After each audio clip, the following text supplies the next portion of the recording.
Hi there. Good evening, ladies and gentlemen. Thank you very much for coming to this speaker series on estate planning. Most of you who have been coming regularly to the speaker series or to the tech group presentations probably remember Paul.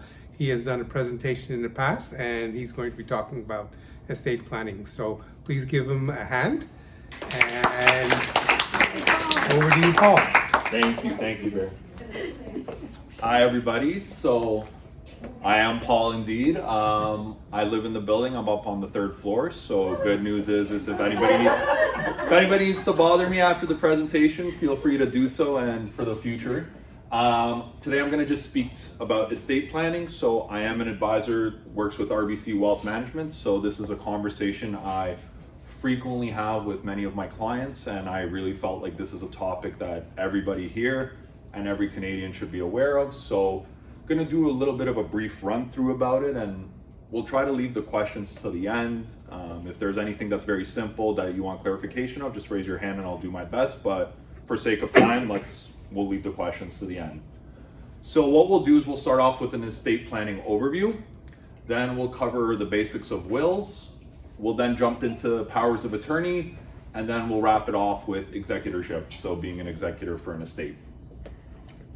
So for legal reasons, I do have to announce this disclaimer. So the contents of this are intended for general information purposes only, and under no circumstances can they be relied upon for legal decision making.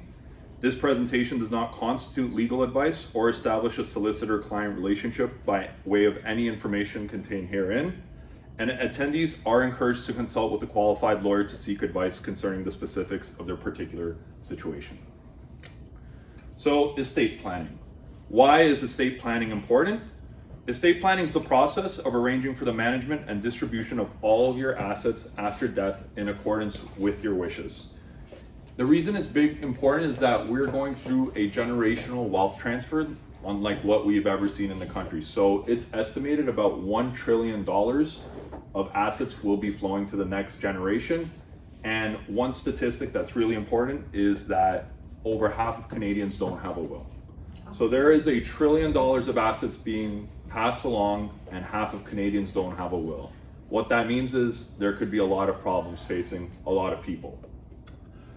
Why is it important as well? Well, Canadians are living longer, so there is a need to think about later in life needs in advance. So think about, your care situation. Who do you want to appoint to take care of you in the future? What do you want your, last years of life to look like? And so on. There's also changing family dynamics. In the year 2025, modern families are becoming more complex. And because of that, estate planning becomes more complicated and the distribution process is also more complex. So estate planning as well, what it does for a person is it can help minimize taxes and probate fees. It can help you better protect your assets when you're no longer here. It can govern guardianship for minors. And and regular reviews are needed to reflect any changes. So for example, if there's a new member to the family, if there's a new marriage, it's always wise to sit down and review the estate plan. So here are some statistics that I kind of mentioned, but there's a little bit more. So 52% of Canadians, as of today, do not have a will in place. 70% of Canadians do not have a formal estate plan. 42% of Canadians say they do not have a good understanding of estate planning fundamentals. 25% of Canadians don't even know where to start estate planning. And lastly, 40% of Canadians aged 55 plus believe they do not need a will or POA because they do not have a complicated situation or enough assets. So hopefully today we're going to dispel this point as well. So the main components of an estate plan are the following 5 pieces. The first one is your will, which refers to the legal document in which a person states who should receive the possessions after their death. It's also the power of attorney, which is a legal document in which one person gives another person and or trust company the authority to act on their behalf during their lifetime. The beneficiary designations, so for your registered plan accounts and any life insurance policies, they all have valid beneficiaries. There's also the tax consideration part of the estate plan. So deemed dispositions can trigger capital gains tax for things such as secondary properties and investments. And then lastly, there's strategy considerations inside of your estate plan. So joint ownership of assets, trust strategies, gifting your assets, multiple wills, probate fees, and professional executor services. Okay, so let's jump into wills. Just a heads up, October is Make a Will Month, so I feel like the timing of today's presentation is perfect. So a will, in summary, in simple terms, a will is something that allows individuals to provide for their loved ones in the manner in which they choose. It can protect assets from creditors and facilitate the succession of certain assets. For example, business owners.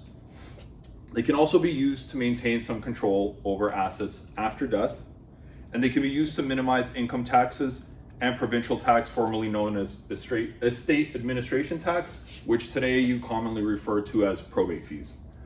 And lastly, they allow you to appoint the person or people that you trust most to manage your estate, in this case, the executors.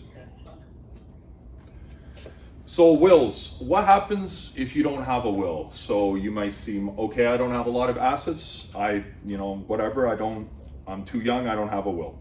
If you die without a will, the Succession Law Reform Act, the SLRA, governs the distribution of your assets. What happens is, if you don't have a will, the official term for it is intestacy, and we're just gonna go through two scenarios of what happens in the case of not having a will. So let's say you've passed away. In the case of you just having a spouse, all assets will flow to the spouse naturally. If you have a spouse and one child, what happens is your spouse will obtain the preferential share, which is $350,000, and then the rest of the assets will be split equally among you and your child. If you have more than one child, similar story, the preferential share will be given to the spouse, which is $350,000, and then an additional 1/3 of the remainder money will be given to the spouse, and then 2/3 of the money will be divided equally among all three children. So what happens if you don't have a spouse or children? So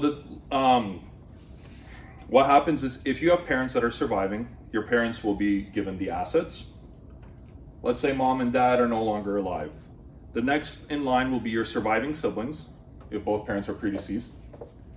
And if your sibling passes away, then your nephew or niece will be next in line to obtain the assets. And lastly, what happens if you don't have any family, you don't have any next of kin in line? The government will take a look, so they'll look for any next of kin. So I had a client who passed away, unfortunately, and the police looked into all over the world looking for them, and they couldn't find the next of kin. And what happens is, it will go to the crown, i.e. the government. It'll be in the estate, and that will flow to the government. So I think a lot of us can say that we don't want our assets, our hard-earned money, just going to the government. Yes? Is a common law partner the same as a spouse? No. Great question. A question? Yes? For all those next of kins, it's not restricted for them to live in Canada, right? It depends on the estate law as well. So that's kind of one of the complications with estate planning, is the residency of the surviving kin. So for example, if somebody lives in America, if somebody lives in other countries, there are separate laws in those countries. So you need to consult with cross-border lawyers and accountants in terms of understanding how that plays out. So some food for thought in terms of wills. So what if you're separated but not yet divorced? In this case, the assets would still flow to your partner while you are in the process of separation. What if you're estranged from a child, parent, or sibling? Again, based on the situation that I just showed, your assets would flow to these people that you're potentially estranged from and don't want your assets going to. What if one of your relatives is really well off and the other one needs more help? Again, without a will, the assets are distributed equally, and that may not be what you want to do as part of your plan. And who's going to administer your estate? Without a will, the Estate Act governs. So with the Estate Act, the person who is married to the spouse will be deemed the executor. So some people don't want their spouse being the executor. After that, it's the next of kin of the deceased will be appointed the executor by the government. And then after that will be, again, next of kin. So without a will, somebody that you know is not capable of being an executor will be appointed to be your executor. And that's, we'll talk about being an executor later on.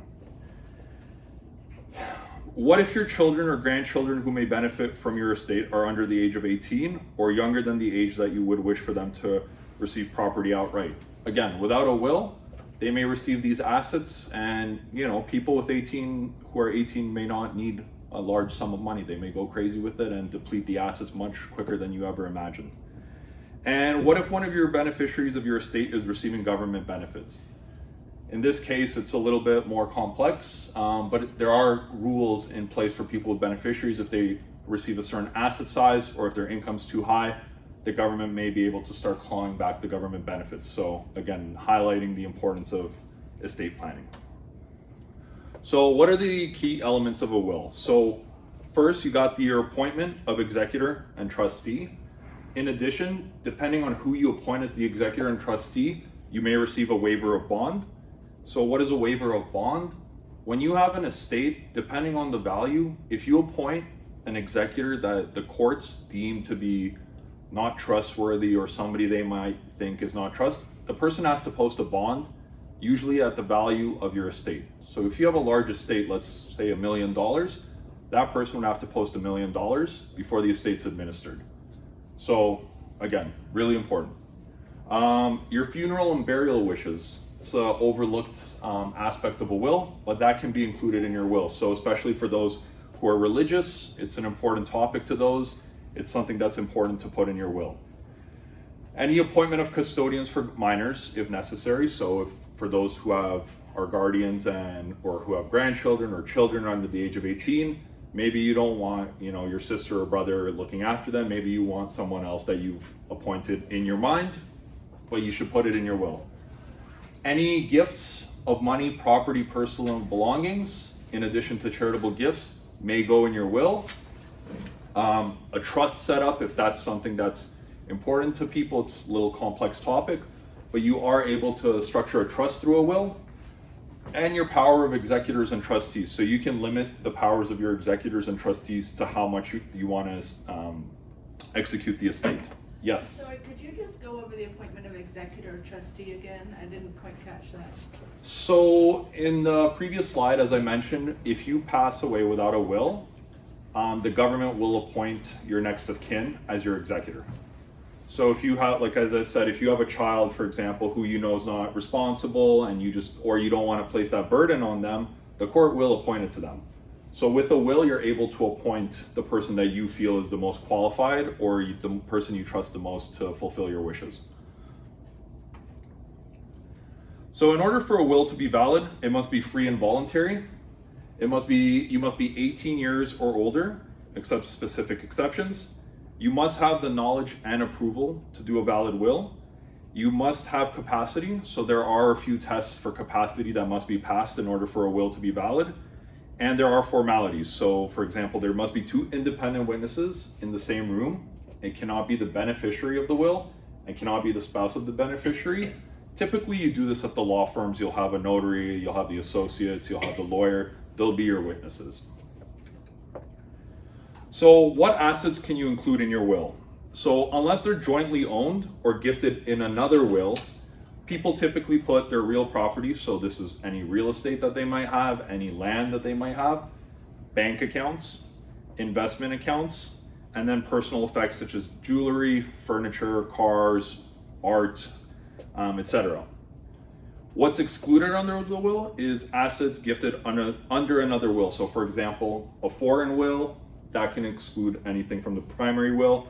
True joint assets, so joint bank accounts, real estate that's held jointly, and designated assets, so any insurance policies, any RRSPs or RIFs, and TFSAs. Can I have a question? Yes. So is it a will just for one individual? Can a couple jointly make a will? Absolutely, absolutely. So just a quick little, I'll talk about trusts very quickly and give a brief example. A trust, it's a legal entity created by the settlor. In this case, it would be, someone like myself creating a trust with the will, and it's done to appoint a person, the trustee, to manage the property on behalf of the beneficiaries.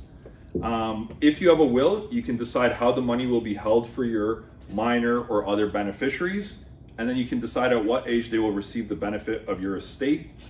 But there's an unlimited amount of possibilities for how a trust could be administered. I think this is the biggest takeaway. There's no cookie cutter approach. So, for example, you can specify how the payments are paid out in terms of the timing and the amount. So you might say at 25, you get X amount, at 30, you get Y amount. You could stipulate something like you need to graduate college in order to get X amount, so on and so forth. You can postpone the ultimate benefit of the estate. Again, just the timing. A trust can also help protect against creditors. So if there's any debt going on, especially for business owners, a trust is usually something that they look at. It can also be done to preserve the government benefits. So as I mentioned, those with disability benefits, once there's a certain level of assets and income, those can start to be clawed back. And it can also provide for alternate beneficiaries. Excuse me. Yes. So, excuse me, is the trust, or the trustee, whatever, Mhm. would it be done by the lawyer? Correct. Okay. Correct. So it would be, or could it be done, a trust at a bank, or? No. So Just great the question. lawyer? Yes, great question. So a lawyer is the only person who can set up the trust. It is pretty costly, and they do require annual tax filings. So that is also costly through an accountant. So my recommendation is, a trust sounds very shiny, it sounds great, but it's something to definitely review with, a financial person first and foremost, then sit down with the lawyer to see if that's the proper, a lot of time the lawyer will say, yeah, let's set up a trust, because they charge an arm and a leg to set up a trust. So be careful in that scenario. If you don't have a lot of assets, sometimes it just doesn't make sense to set up a trust. So again, it's a very case-by-case basis, and that's something you should review with your financial professional and the lawyer. So just as an example, so let's say you put a trust in place for your child until they reach the age of 30. What you can do is you can appoint who your trustee will be. So it could be, again, your executor, it could be another person, you could hire a company to do this for you. You could do the timing of the payment of income generated by the trust. So inside of the trust, you're still able to do investments, for example. And you could say, if the trust is generating $20,000 per year, please pay that out to my child. You could do staged distributions or a one-time payout.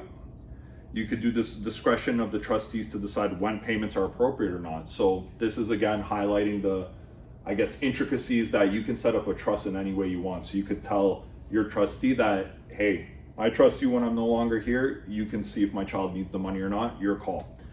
You can have the trust set up that you can gift over to your grandchildren or other relatives, friends, or charities as well. So let's say you have $500,000 in the trust, you could say, anytime we have a little bit more above 20,000 of income, please send that to charity, or please send that to my friends on Christmas, etc., etc. So again, the possibilities are limitless.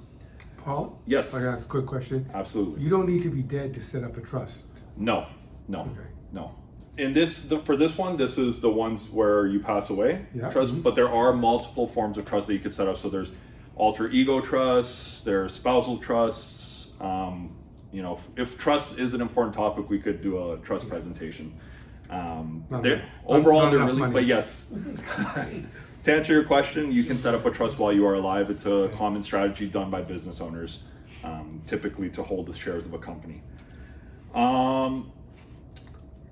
Okay, so complicated assets. So multiple wills are possible. So this is something that a lot of my clients, a lot of people I speak to aren't aware of. You can have multiple wills, and the strategy behind multiple wills is that certain assets are not required to go through probate. And what you do is you set up a second will for those assets so that you don't have to pay in the probate. So examples of assets that don't need to go through probate are your corporate interests, certain properties, foreign assets, and personal effects. Joint assets, please be careful. Again, please review this with a lawyer, are often not properly documented, and they're not properly unwound post-death. So this is usually referring to joint with right of survivorship and joint with right of tenancy. Just to give you a brief run through, so joint with right of survivorship, what it means is You have two spouses living in a home. When spouse A passes away, everything flows to spouse B. Joint tenancy in common, what it means is you own, spouse A and spouse B own the property half and half. When spouse A passes away, that person's share flows into the estate. So there are stories, so just a buyer beware kind of situation. You do not need spouse 2 for spouse 1 to switch to joint tenancy in common. So there are stories when someone thinks I'm going to be inheriting the house when my spouse passes away, when in fact the other spouse is gone and switched to joint tenancy in common. This is done at a land registration office. You can go and check, it's something you can do and check. Yes. Sorry, what is real property? Is like living here, this is my only property? Yeah, cottages, land So it could also be the condo. Correct. So I don't understand that. So the very first thing, multiple wills. So to me, one will. Mm-hmm. If it's only one person and I only have one property, why would I do a second will? You can, if you have any property, for example, that doesn't qualify as needing to go through probate, if you put everything under one will, everything will be valued for probate and there will be a tax on that. So the goal is to save as much tax as possible. Exactly. When you pass away. So that's the strategy behind multiple wills. It's not everybody needs multiple wills. Again, it's a case by case basis. Typically the most common situation is for business owners who have a corporation. That's the most common situation. Yes. Your primary property though isn't subject to probate. It's not subject to probate because there's no capital gains. So It is, or it isn't? Okay. it will go through probate. There's no capital gains though. Okay. Yeah. So if you have nobody, it will go through probate unless you do a joint ownership. Yeah. So joint assets, so going back, if you do joint assets, again, one of the biggest concerns that we have at the banks is it can result in your assets being depleted before death or invite creditors. So that includes the spouse of the joint owners. So as an example, let's say you put your child as a joint account holder on your bank account. If your child goes through divorce, those assets are now eligible for the divorce settlement. So it's always something, beware, joint accounts you can't undo. Once you've done it, you need to close down the account and then open a new account. So, adding people as joint owners is certainly a strategy, but it can also create a burden that you don't want to face. It can also have tax implications. So think about deemed dispositions. If you add people as a joint asset, it means they've acquired the property or an asset at fair market value, which means there's a deemed disposition. So again, make sure you're speaking to your accountant when it comes to the tax implications of doing anything jointly. Make sure you're speaking to your financial experts on that matter. And for example, at RBC, we have an account called the Joint Gift of Beneficial Right of Survivorship account. If you want to learn more about that, we can speak about it later. It's an account that allows our clients to bypass probate both time-wise and on the estate fees. And one more asset that's starting to become more and more talked about and not considered is your digital assets. So we have a lot of digital creators. Think about your YouTubers, your Facebook accounts, your email accounts. Those are actually your assets and your possessions. So, putting your passwords and everything, if you're generating any kind of revenue, Etsy, you name it, your digital assets are now part of your estate. Cryptocurrencies, anything of that nature, people often overlook it. So some complicating factors when it comes to wills. So dual citizenship and residency. So again, a lot of the times there's a lot of factors involved with, especially when it's American. They have totally separate laws. Even some of their states have different laws. It can usually create a very large headache. So something, again, speaking to a cross-border lawyer would help potentially save you your whole family a nightmare and a headache. Complicated familial relationships. So you have blended families, estrangement. We've seen cases go to litigation and the estate gets ripped apart. Think of Prince. He died without a will. The estate got ripped to shreds because all the family members couldn't agree who who wanted what, they weren't friends, and the lawyers won in the end. Beneficiaries with special needs, again, government benefits versus providing sufficient care. That's something to sit down again. You need to know the amounts required for the government to start clawing back. Any contracts in place, so any separation agreements or marriage contracts, if they start to override the will, that's when things can get a little messy. So again, it's good for you to sit down if you have any contracts in place to present it to your lawyer as you're writing your will. Again, so litigation can arise. So dependents relief claims, the equalization of net family property can happen. And sometimes people can say, I know for a fact mom wrote this will when she didn't have capacity, or, my sister forced mom to write something I didn't want her to write. So as these things happen,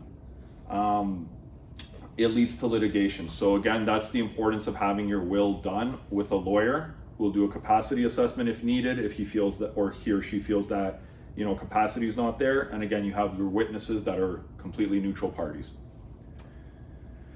So just wrapping up on wills. So you are able to revoke your will. You can either do this intentionally by destroying your will, or you can make a new will, provided you do have capacity. So you are able to call your lawyer and say, hey, I'd like to do a new will. My son won the lottery. He doesn't need my assets. I'd like to give it to my other, whatever it is that may be that you have now decided you need a new will.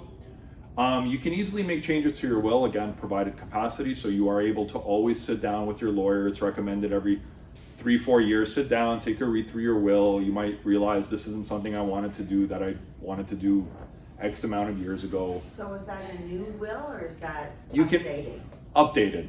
So is that the same charge as a new will? Depends on the lawyer. Depends on the lawyer.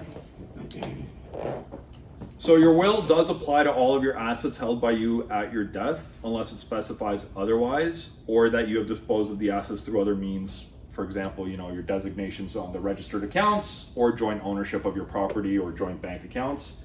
If you have a will, always review it as life changes. So marital status is the number one, any additions to the family, and any change in assets. So that's wrapping up on wills. So next we're gonna speak, yes? Yeah. By the time when a will need to be presented, whose responsibility to prove that that is the ultimate legitimate will? Great question. So that's the process of probate. So that is there's usually, you should know where your will is tucked away, whether it's in a safe, in a safety deposit box. Usually people have it with their lawyers. Typically that one will be the most official one. If, for example, a relative all of a sudden comes with a napkin that somebody, mom scribbled this, 2 days before she passed away, that opens it up to litigation, and then it becomes a almost forensic investigation. So the best strategy is really leave your will with a lawyer. When it's time, the lawyer will take care of everything for you. Yes? Oh, sorry, I don't know if you talked about it or not. If you have a beneficiary and he is in Belgium, Mm-hmm. and you've listed him as a beneficiary in your will, Mm-hmm. is that going to be a problem because he's out of country? It could be. So you would need to consult with the cross. It depends on what the laws in Belgium are as well. So who would be able to tell me that? My lawyer, or would I have to Google it? I would start with Googling because, for example, I don't know exactly, but it could be, for example, the EU and Canada have a really good relationship when it comes to this. I would start with a simple Google before, a lawyer charges you $400 to say everything is fine. But if it says, it's very complex, then it might be time to just consult with a lawyer. Okay, Yes. thank you. No problem. You mentioned that, I think it was if there was no will, that the government, under the Law Reform Act, would make the next of kin the executor. Correct. Because I know someone who's divorced with one child, no Mhm. will. Mm-hmm. How would you get that done, to get the government to make the daughter? Well, so when someone passes away, the daughter, or I'm guessing, would want the assets. Yeah. So once you go to court, the court would say, well, you're now the executor. So she has to go to court, Yes, yes. so she has to get a lawyer and go to court to become the She executor. doesn't need to, but it would be in her interest, especially if there's potential for, you know, other parties to step in. But you could go to court by, you will just be appointed officially the executor. Oh, okay, Yes. thank you. Yes. So, any other questions before we jump to the next? Okay, yes. You didn't answer my question about common law and the spouse. So common law and spouse, yeah, it's not the same. So, for terms of will, or with dying without a will? For terms of a will. So you mean if you pass away without a will, I guess? No, I have a will, Yeah. I have a child who's Mhm. living common law. Mm-hmm.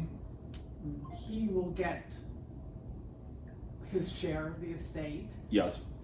Would his partner be able to contest anything? Or is If- it the same as if she's married to him when he would get it, then he would get her share when he goes? I don't want to speak for certainty. I can get back to you on that. But my guess, if you have a will, I would guess my educated guess would be no. But again, it's if they've been common law for 20 years and let's say she's been taking care of you and they come to court with a really strong case, it could still go to litigation. Chances are, again, you're probably good, but again, that's a question to review with your lawyer for sure. Chance, again, educated guess would be yes, but it's up to the lawyer to really tell you. Yeah. Yes. I had something similar. My son, I wasn't sure if the marriage was gonna work out, and I didn't want her, if anything happened to me, to go to the ex-wife, if she was gonna be an ex-wife. So that's actually written in my will, that if they divorce, she gets nothing. Can you tell I didn't like her? I like my daughter now. Oh, wow. Okay. Okay, powers of attorney. So why do I need a power of attorney?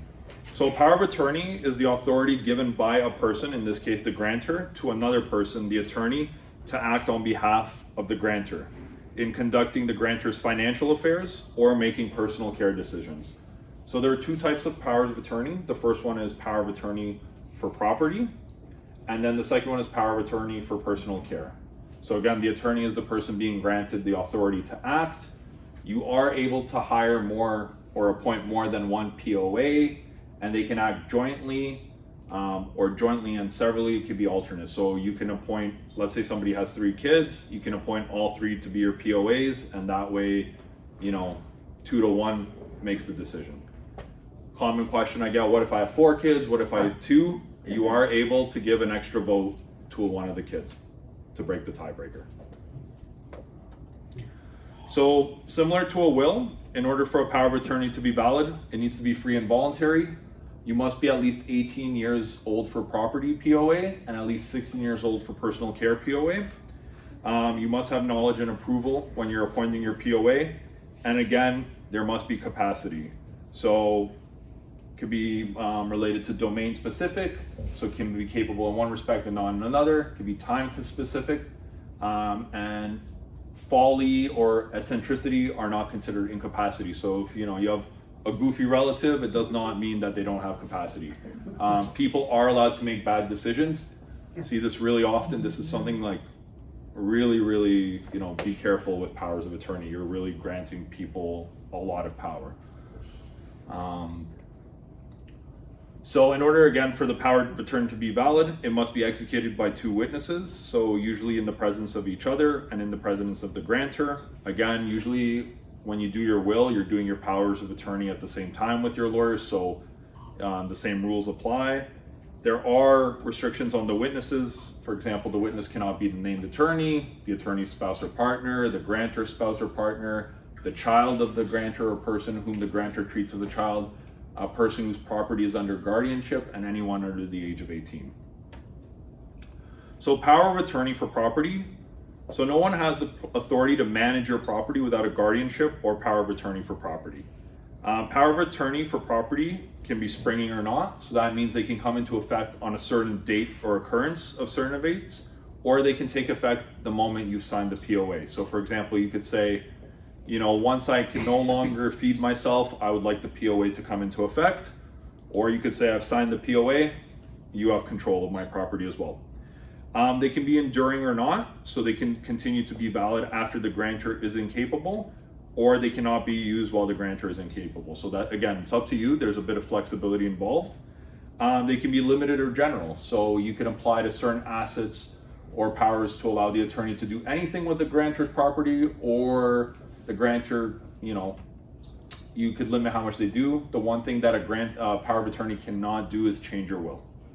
So common thing is, for example, a lot of people will appoint their children as POA to take care of the cottage, but not their own property, for example, as an example. But again, please beware of the risks of a POA. It does give the person the authority to walk into a bank account and withdraw money, no questions asked. One thing is, if there is no power of attorney, guardianship for a minor can become very expensive. Grantor has no choice in the matter. Courts will make the decision, and it can involve the government. So again, we won't cover this for time. These are the many factors that are done to test for the capacity to grant power of attorney. There's 7 points. The takeaway here is it's a lot of criteria has to be met in order for you to grant the power of attorney. Sorry, did you have a question? Oh, okay. So here's an interesting point that I just want to highlight. A grantor can be capable of giving power of attorney for property, but they might be incapable of managing the property. So what does that mean? It could be somebody who's, totally right in their mind, but they're no longer able to do things around the house that they were once able to do. As such, they're able to grant the power of attorney for property. So again, they're not able to understand information that is, or they're not able to understand information that is relevant to making a decision in the management of their property, or they're not able to appreciate the reasonably foreseeable consequences of a decision or lack of decision. For example, maybe somebody doesn't want to change their plumbing, and it's going to cause a flood. In that case, but they're right in their, everything else, they would be given the capacity to grant power of attorney. So power of attorney for personal care. This is the power of attorney that gives the authority to make personal care decisions. So this substitutes decision makers with respect to treatment and long-term care are appointed under the Health Care Concern Act. Instructions in the POA include evidence of your wishes. So should I become disabled? Should I be left unconscious or in a coma? Here are my wishes. Please, I give you the power to act on that. They can always be superseded by later wishes, oral or written, and they are binding on your attorneys. So your attorneys do have to fulfill your wishes for your personal care. The one thing that POAs do not cover is medical assistance in dying. You cannot give advance consent to MAID to the POA, and your attorney can also not consent to MAID on your behalf. One thing I do want to flag for POAs is for financial institutions, they are becoming more stringent and careful with POAs for property. So if you've done your POA, I know there's a Government of Ontario website where you can do it yourself. Banks will probably not accept that moving forward. So I would advise, if you are setting up a POA, do it with a lawyer, because the banks, there's so much fraud out there and POA is probably one of the most easiest and common ways to commit fraud, even to your own loved ones. So it is advisable, if you did a POA, the self-directed one, to please go see a lawyer and have that taken care of. Okay. If you have it, like my son is jointly on the account with me, is that desirable, or is what? It's a case by case, again, going back to joint accounts. At the end of the day, if he does have the power to withdraw from your account now, so yeah, you've given him full control. And again, if he's married or he marries somebody who has the bad intentions, it's kind of buyer beware situation. So yeah, it's case by case in that situation. How about co-ownership with a son? Same story. You're inviting the potential for, you know, if he gets into really a lot of debt, for example, the creditors now have access to your assets as ways of closing that debt. So, you know, a lot of people say it's the good way to do it, but again, it's case by case. You know, if you know your child's a golden child and they would never do anything, then great. But, you know, sometimes people make mistakes, or, you know, kids get in trouble. So just, again, be careful. Sometimes a will is just a better way to go about things. So the Substitute Decision Act states that a person is incapable of personal care if they're not capable of understanding information that is relevant to making a decision concerning their own. So in this case, there's 6 factors. There's healthcare, nutrition, shelter, clothing, hygiene, safety, or they're not able to appreciate the reasonably foreseeable consequences of a decision or lack of decision. So it's similar to property. This is just a capacity assessment. So terminating a power of attorney. A POA can terminate when the attorney dies or there's an alternate attorney. A court appoints a guardian of property or guardian of the person the POA terminated. The grantor can also revoke the POA, so it must be in writing, so same formalities as for the initial execution of a POA.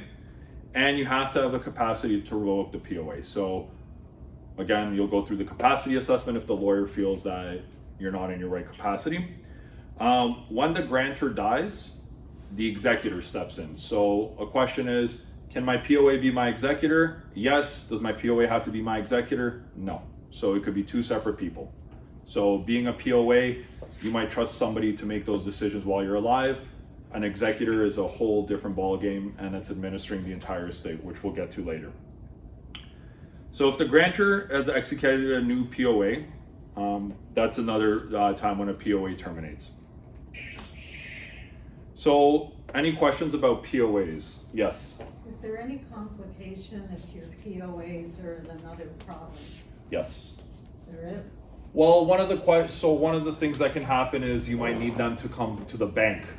And if they're out of province, then you have to rely on the fact that they're going to hop on a plane and be in Toronto in the next 12 hours. Sometimes power of care, sometimes you need to be in the hospital making that decision or call in person. So there is that consideration to make. Yeah. Sometimes certain things need to be handled in person. So it's kind of more so from that perspective, but not anything else. Okay. Yeah. Any other questions about POAs? Okay.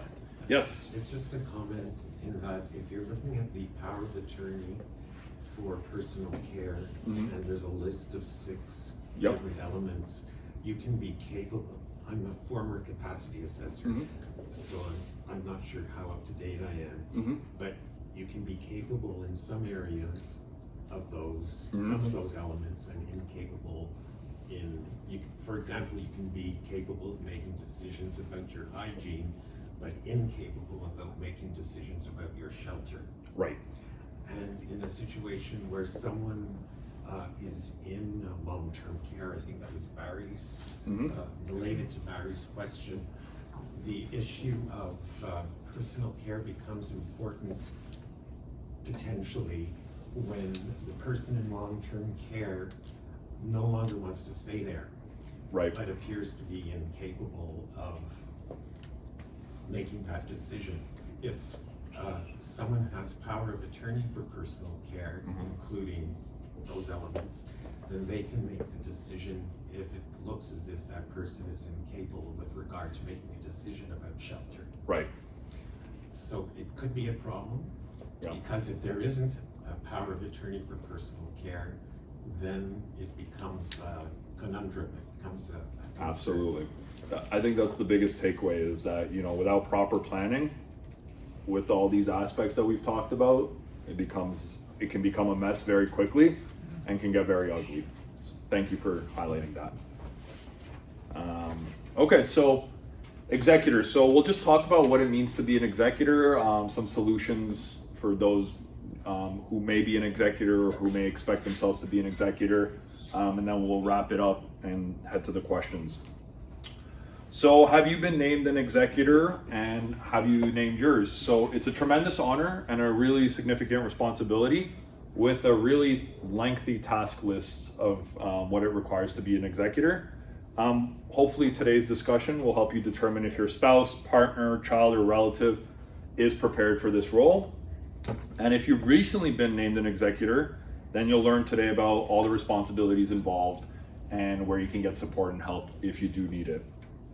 One quick stat that in order to settle an estate, on average in Ontario takes around 18 months to settle an estate, and there could be as many as 70 different tasks to settle even a simple estate. So keep that in mind. So what does it mean to be an executor? The executor's role is to administer an estate according to the final wishes of the deceased, as expressed in the will and according to provincial law. In certain cases that we spoke about, if you pass away without a will, an executor may be named for your estate by the courts. So this is not an exhaustive list, but typical executor duties include, for example, meeting with the beneficiaries to set the expectations and give an overview of the process. It includes arranging for the funeral, memorial, the cremation or burial as required. It requires the executor to locate and prepare a detailed inventory of assets. It requires them to review the insurance coverage, make arrangements for the deceased's home, which means emptying, cleaning, changing locks, and if required, also selling the property. You're also responsible for finding, reviewing, and filing claims for the life insurance and any pension benefits. You're also required to prepare and file multiple income tax returns over successive years. You need to determine if an RRSP contribution should be made into the surviving spouse's RSP in the year of death. You need to locate any missing beneficiaries and pay legacy and other bequests and distribute the residue of the estate. Again, non-exhaustive list, but it's a lot of work. So, Yes. you mentioned meeting beneficiaries, but can the one and only beneficiary also be the executor? Absolutely. Okay. Absolutely. It's just sometimes, for example, we have people who have 8 kids, or they want to pass it on to their nephew, nieces. You got to gather them all, sit them down, and that could take months even, especially if the beneficiaries are in other countries, other provinces. It's a matter of finding them, getting them to fly in, or you're flying out there. Executors, they also deal with the beneficiaries. Again, they have to deal with the investment companies, investment advisors, all the lawyers and the notaries, the CRA, accountants and tax advisors, insurance companies, any government and company pension departments, the mortgage lenders, auctioneers, and appraisers. So any estate, sometimes there's estate auctions. You're going to the bank, so financial institutions, real estate agents in the case that you want to sell the property, and any business partners. So if somebody is the executor for somebody who owned a business, you have to deal with the business partners as well, which can also be a very tricky situation. I'm sorry. Yes. It could be a dumb question, but if a spouse in the will give everything to the surviving spouse, so does he need to appoint the surviving spouse as the executor? There still needs to be an executor, because the executors, so even if it's the spouse, that spouse still needs to go and do all the tax returns. So sometimes people appoint their child, even though they leave all the assets to their spouse. They'll appoint their child as the executor because maybe they know their spouse is not capable of driving around all day and every day. So again, 2 different, but you are able to do both. Thank you. So settling an estate step by step. So there's 7 steps that we kind of generally outline. The first one is the preliminary steps, which we'll walk through. You have your beneficiary relationships. You've got your safeguarding estate assets, valuing the estate, administering the estate, any taxes, and then finally it concludes with the distribution of the estate. So the preliminary steps. So first, the task is to locate the will and review for funeral instructions. Some religions require these things to happen very quickly, so time's against you in certain cases. So you have to act fast if you are the executor. You have to assist with any funeral arrangements if required. You must obtain multiple copies of the death certificate because you will be providing those to the financial institutions, the real estate, the land transfer board. etc. You must ensure that the family's immediate financial needs can be met. You must review any marriage contracts, family law issues, or dependent relief issues. So again, this can get very complicated very quick, and if you're not aware of all the rules in place, again, can become a very big headache for the executor. You must probate the will and pay any probate taxes to the provincial government as determined. Once that's done, you're going to move on to the beneficiary relationships. So you have to communicate with the beneficiaries, gather the information, and manage all the expectations.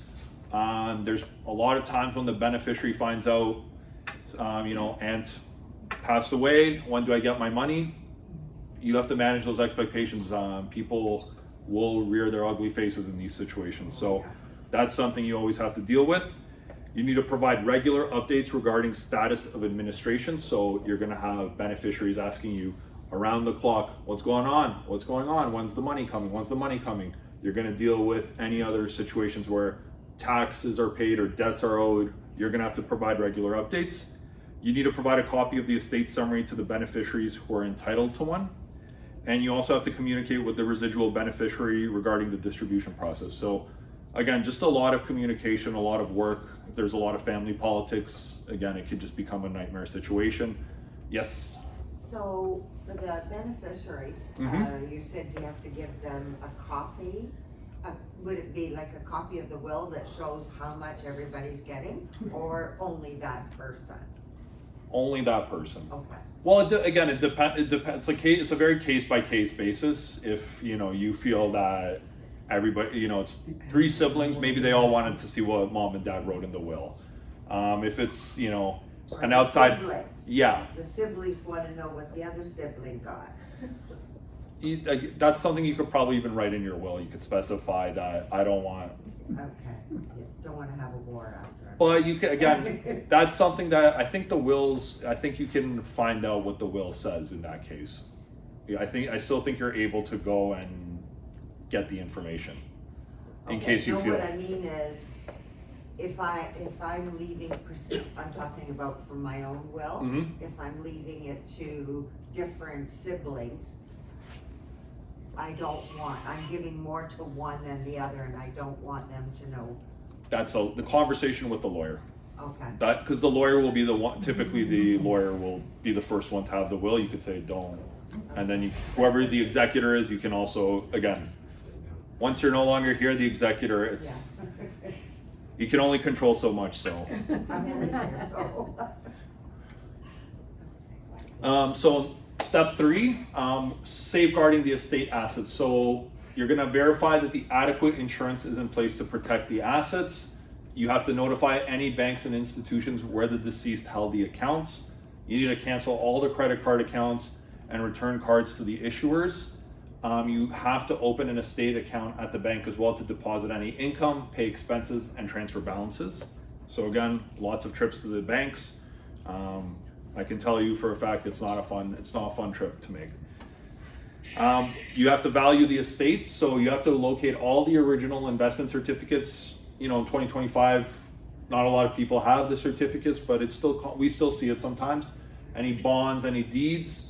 You need to investigate any debts owed. A lot of the time people will find out, wow, mom had a lot of debt, buying stuff on Amazon. You have to apply and collect any CPP. You have to contact the deceased employer if they were employed regarding pension plans, any retiring and death benefits, and apply and collect life insurance and any other insurance benefits that the person may have had. So once that's done, it's moving on to administering the estate. So again, you need to review the estate investments and consider assets to be sold to meet the cash requirements. So again, this is something you would review with your financial advisor or financial planner.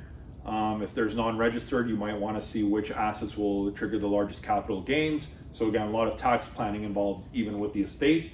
You need to consider whether you should invest any surplus cash in the estate. So you do have the ability to say, let's even buy a GIC with this estate money because we're not going to have the will probated until X amount. You need to assist in establishing any trusts stipulated in the will. You need to cancel any CPP OAS benefits. You need to apply for the CPP survivor's pension or children's benefits. You need to advise the CRA to discontinue the GST, HST credits on any child tax benefits. You need to document and arrange the transfer of employment, health, pension, and retirement benefits. Return the SIM card, passport, driver's licenses, and health card. And complete any housekeeping tasks. So canceling the newspaper, magazine subscriptions, close the TV, cable, internet accounts, notify gardening or snow removal services, and pay any creditor debts. So again, yes. Are you gonna send this out to us? I will have this, Thank yes, you. yes. And again, I'm around, so you can always reach out with follow-up. Yes, If you don't wanna do all these things. Yes. As far as I know, you can get a company. it's coming, Okay. it's coming. First, I'm scaring everybody. Yeah. Then we'll show the solutions. Yes. Sorry, I just went through this, my sister passed away and I was her executor, but the funeral home actually Mhm. gave me a list of all the things like that. Okay. These are Everything you have to do, which was really helpful Yeah. because I'd never done it before. Yeah. How would you rate the I experience? would never wish it on my worst enemy. I had no idea, and my sister rented, thank God she didn't Yeah. have a house to sell. So it was more of a simple estate, you would say. Yeah, I guess it was simple, but going back and forth, she dealt with several banks. Yeah. That was the hardest part. No, the hardest part is dealing with CRA. Yeah. Trying to cancel her GST account. Still not able to do it. Yeah. Yeah. Ridiculous. Anytime I talk to anybody who's been an executor, they say the exact same thing. Never again. I don't wish it upon anybody. So on the topic of CRA, the settling the estate involves taxes. So you need to obtain a copy of the last tax return filed by the deceased. You need to complete and file an outstanding tax return. You need to obtain tax clearance certificates from the CRA, which is clearance up to terminal tax return and clearance for the estate. That's the hardest one to get. Yes. And I don't know why. I've sent them everything, but they keep saying no. Yeah. Anyway. So the tax clearance certificate is a written confirmation that the CRA will provide saying that all tax liabilities of the deceased have been paid. So, thanks for sharing. It's Good luck. yeah. They never wanna let go. And then finally, the distribution of the estate. So you're gonna initiate the sale of assets and transfer of titles. You're gonna begin the distribution of assets according to the terms of the will. You need to distribute specific bequests, so gifts, for example, to charities, or maybe a lot of people will leave something to their dear friend. Prepare a recap of your expenses and any compensation you receive as executor. Arrange for the final distribution of remaining assets. Prepare a final accounting of all assets, liabilities, expenses, and distribution of assets. Have each adult beneficiary sign off on the accounting and sign the release form. Advise the bank in writing to close the estate account, and finally advise the beneficiaries to consult with a professional advisor if the estate is a large amount. So when to look for assistance.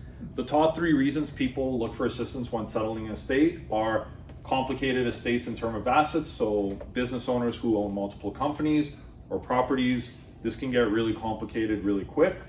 Complicated estate in terms of family dynamics, so you really don't want to be the executor dealing with somebody who's been married 3 times, has children in all 3 marriages. It's nightmare scenario. Or they don't want to leave a burden on their family and friends, so just like you mentioned, you wouldn't wish it on your enemy. A lot of people don't want to wish it on their family and friends, so this is a time when people look for assistance. So where can you look for assistance? The top 3 options available to all of us are trust companies. You can do lawyers, and you can also ask your accountants to help you out with your estate settlements. So I'll talk about the RBC solution. It's probably available at many other financial institutions. I know for a fact TD has this as well. Ours is called Royal Trust.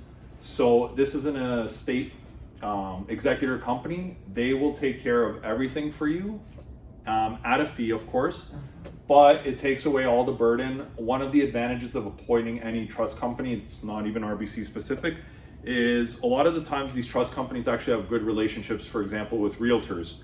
So what I've heard is instead a realtor will charge a slightly lower selling commission when they're working with trust companies.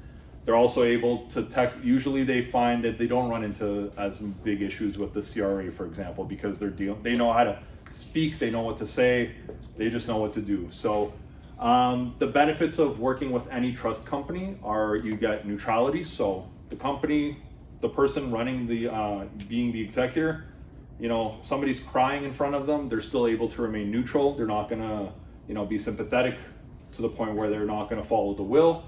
The availability, the expertise, so typically it's usually a team of people working at a trust company, and there's also continuity for long-standing trusts. So one of the things I also love to highlight to any of my clients as we're doing estate planning is working with the trust company. If somebody leaves that trust company, if somebody, for example, retires, that trust company will have somebody else appointed to watch over you. So similar story actually with lawyers. If your lawyer is a single practicing lawyer, if they retire, it might be difficult to find them in the case that you want to change your will. So again, working with the bigger established companies and firms for accountants, lawyers, trusts can help save you in a rainy day.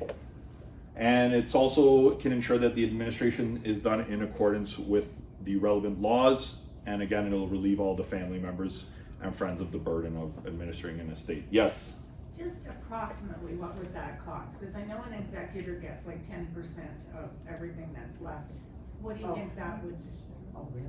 That's what I was gonna ask is. It's how much? approximately, ballpark for us, it's approximately 3% of these. On the estate. Yes. 3%? So Yes. do you know what an executor would? 10. I've never heard that Yeah. much. The court, depending on the complexity, my understanding is the court will determine usually, you know, what's the compensation to the executor. You don't have to take a compensation. You don't have to, yes, you are able to say, I don't want the compensation, yes. What you're entitled to. You are entitled to one, and most people after going through it will say, I want my piece of the pie now. So, and you think it's 10% of the estate? Yeah. That's a hell of a lot. I don't know if it, you know, again, I can double check the numbers, but you are like, maybe depending on the size, like, you know, if somebody has, 10 million, I don't think somebody's getting $1 million, for example. That's what Yeah. I'm So I think not that again, much. case by case, but I can look into that. And what about if you have two trustees, like financial and health? Sorry. Okay, so you can tell Wait. that what the research I've done is 5%. 5%, Jerry said. 5%, Jerry says. Okay. I'd pay 10. Google it, it's fairly clear cut. Now, I would guess you would have to make a, maybe a special, application or whatever. I mean, we're in the situation where we're going through that now with my Charlie's brother's estate, and certainly 5% doesn't compensate for the amount of hours and time. But when you research it, that's legally what you're entitled to. Okay. Okay, so if you have two, would both of them get 5%? Good question. I can look into it. Jerry, do you know by any chance if you have two executors? Sorry? If there's multiple executors? Oh, I have no idea. I haven't come across that, but I can certainly You look know, into it. most people, when they have executors, do one for health and one for financial. Oh, well, that's. That's POAs. No, that's the POA is only up until you die. Yeah. Once you die, There's no help. yes, there is. I have one. Yeah, in my will. Oh, so you, okay. There's no help. There's Oh, no help. well, yes, okay. I see, yes. Yeah, Of there's course, no that makes sense. Where would they have to that? Yes.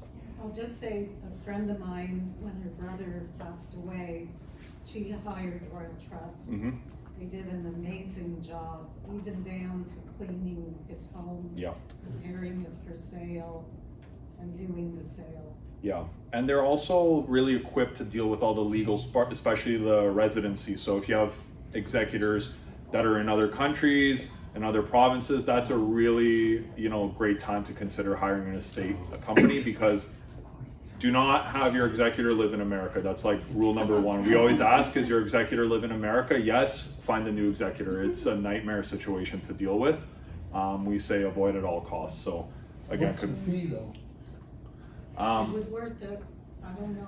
And Paul, Yes. thank you. I have another appointment, but thank you for the information. My pleasure. My pleasure. again, I live in the building, so come find me. So yeah, like the professional estate settlement services can help in other circumstances. So like I mentioned, if living outside the province or country, complex family dynamics, again, that's where legal starts to get involved. You need to know all the legal rules, any time constraints, any lack of expertise. That's a very common one. People have never been executors before. They really don't know what it entails, or they know their child doesn't have they have a lack of expertise and they just don't want to put that burden on them. And even personal liability. You might say, hey, I don't know if they're going to carry out all the wishes of my will. I just want a company that's going to take care of it. So again, it's not exclusive to RBC. Royal Trust is a great company, but there are other companies out there.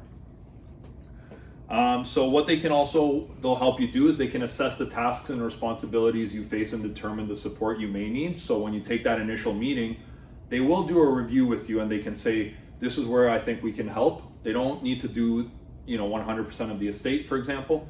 They can handle the details of the estate administration on your behalf as you require, while you still retain the final decision-making authority. They ensure proper record keeping of all assets, including the complex items such as real estate or jointly held assets. They'll review the tax obligations. Again, having a financial company, that's their bread and butter. You'll make sure that you're not making any mistakes on the tax returns. That's what can always be a thorn in the side. And they can help minimize on the technical issues and maximize the net value of the estate for the beneficiaries. And finally, they'll facilitate the timely and orderly distribution of assets. So, it's a well-oiled machine at these points. These trust companies, they know what they're doing. They've been doing it for over 100 years, and it's definitely something to consider if, running an estate, administering an estate's not in your alleyway. So the next steps, what do I do after this presentation? So the first thing is get organized, and that includes identifying an executor and or a POA. Making a family inventory. This is something that everybody should have. This is something that lists all the properties, all the accounts, anything that, people usually say, when I die, go to this closet, find the black book, it has everything in there. Review any digital legacy, so your Facebook accounts, your emails. Sometimes people have a lot of information in those emails or things that it's impossible to get into. Next, communicate. So discuss your plans with your executors, attorneys, and beneficiaries. So there's a lot of situations when people don't even know they're the executors. So it'll be sprung upon them after the fact. When the court will call and say, hey, you're the executor for mom's account. And they'll say, oh my God, I didn't know. So if you have a plan of who's going to be your executor, make sure they know. So the last thing, they're already upset you passed away. You don't want to make them more upset. So similar with POAs, make sure your POAs, they know who you are, make sure they know your wishes, and make sure you're communicating that with them. Paul? Yes. Just for everybody's benefit here, one of the presentations we're thinking of doing in the next year is what we're calling the death binder, which you may have heard that term before. Basically covers off the issue of family inventory, a record of where everything is and what needs to be done with it, and so on. You know what? We have actually a family inventory, so I could send that out as well. Terrific. If you can send that to me, I'll distribute it. Yeah, exactly. You can fill it out yourselves. I can send out the family inventory guide. I can provide that. Everybody can fill it out and have it, at least have a good starting point for it. Thank you. No problem. And then lastly, again, contact myself, contact your lawyer, contact anybody, who's in this field for more information. Because again, it's a very case-by-case basis. Everybody has their own situations. Everybody has a different estate value. So there's no really one, cookie cutter approach to estate planning. And again, reach out to your financial person to review your estate plan today or tomorrow, whenever. So This week. Yeah, so that's it for me. Happy to open up for any questions. If you want to ask privately, I'm happy to stick behind for another 30-40 minutes if that's needed. Yes. What do you think of these wills that you can do online? So great question. So RBC, for example, that we have a partnership. It's called Epilogue Wills. Very straightforward. So for people who need a simple will, it's a legally binding document. You fill it out, it takes about 20 to 30 minutes online. A great peace of mind for those that don't have a will. It will ask you a series of questions ahead of time. if it deems that it's too complex, it will, you know, shut down the application and say, go see a lawyer. So, for example, most of the times it'll say, do you own businesses? Yes, it'll usually say, okay, time to go see a lawyer. But for those that say, I just want to pass down all my assets to my spouse or to my child, that's possible to do. It's about $139 for one person, and I think it's $250 for a spouse, two spouses. So great deal. It's official. It's legally binding. So if you don't have a will, it's called Epilogue Wills, and there are other companies out there that do wills. So yes, yes. Is it true that if you do an online will, that it has to be registered with the notary for it to be legal? I think now they've done it that it's like part of the process that it comes with. This is your company's will? So it's a partnership that RBC, so it's Epilogue Wills, it's not owned by RBC, so it would just be a matter of just checking out their terms and conditions. And but I can look into that for you as well. Do you get a written copy or is it? Yes, yes. So if I leave my, if you can get your spouse's half of the place without a probate, right? And then if there's one parent left and you want to leave it to your 3 kids, does the condo have to go through probate? No, because, well, if it does if you do joint with right of tenancy. So remember when I was discussing there's 2 ways to own property. If you're joint with right of survivorship, no. If you're joint with right of tenancy, yes. What's the difference? The difference is when you're joint with right of tenancy, you own your half of the property exclusively, and when you pass away, it flows into your estate. When it's a joint with right of survivorship, the other spouse automatically obtains ownership of it. But say this whole thing belongs to me or my spouse, whoever goes first, and then we want to give it to our 3 kids. The property? Yeah. Does it have to go through probate? Yes. Yes. Yes. So if you have property, it always has to go through probate? Yes, because the land transfer office will not facilitate changing titles without a probated will. Okay. Similar to bank, so people ask, why does a will need to be probated? It's for the banks and for the land transfer offices to know for a fact that they are administering it according to the law. Because again, there has been so much fraud. The fraud's on the rise. People are always trying to defraud, especially the elderly. So a probate is kind of a safety mechanism to ensure that that will is the appropriate, estate plan for the. So if somebody dies and they need money, the family needs money to pay for funeral and pay bills or whatever. If it goes into probate, they'll have to pay out of pocket. The estate will typically, like for certain expenses, the estate is able to pay for those expenses. So the executor, in this case, they know the rules. So I'm currently dealing with one, for example. We are able to facilitate payments for certain aspects. So funeral is one of the things where it doesn't need to be probated. How about condo, your maintenance fees? That's typically as well considered okay. Yes. Oh, I just wanted to say, I will appreciate receiving a copy of that list. My husband and I have been executors several times, and it's extremely time consuming, lots of running around. And so what we did for our case, we bought this bright turquoise folder, and we've listed everything in there. Yeah. And we keep telling them this is where the turquoise folder is. Yeah, no. But I'm sure there's stuff on your list that we've missed. Happy to provide it. Yes. So where there's registered savings plans, and they have designated beneficiaries for those, and do they have to be included within the will? No. Not at all. I don't mention them because the will have different beneficiaries. The will, you will put the beneficiaries for the non-registered accounts. Okay. The registered, in order to open a registered account, you have to designate a beneficiary, and that's part of the process of opening any account. One thing I will highlight though is if, for example, you ever switch banks or financial institutions, if you opened up your RSP 20 years ago and appointed person A as your beneficiary, and now you've opened, let's say, an account today and you appointed person B as the beneficiary, it supersedes the original beneficiary designation. So please be aware, those are the rules. Yes. All right. Can the beneficiary get that money right away? Like, No. it still has to go through all the 18 months of. Correct. Correct. If it goes through probate. Yes, for probate. And you can get the money if you're beneficiary for your, the RSP. Yes, for registered accounts, it's quicker. Yes. The that financial you can get institution right still away. needs to receive a notarized copy of a death certificate, and after that, they'll typically administer it. Okay. Yes, for registered assets, it's quicker. And Yeah. also, you should keep in mind who you have as a beneficiary.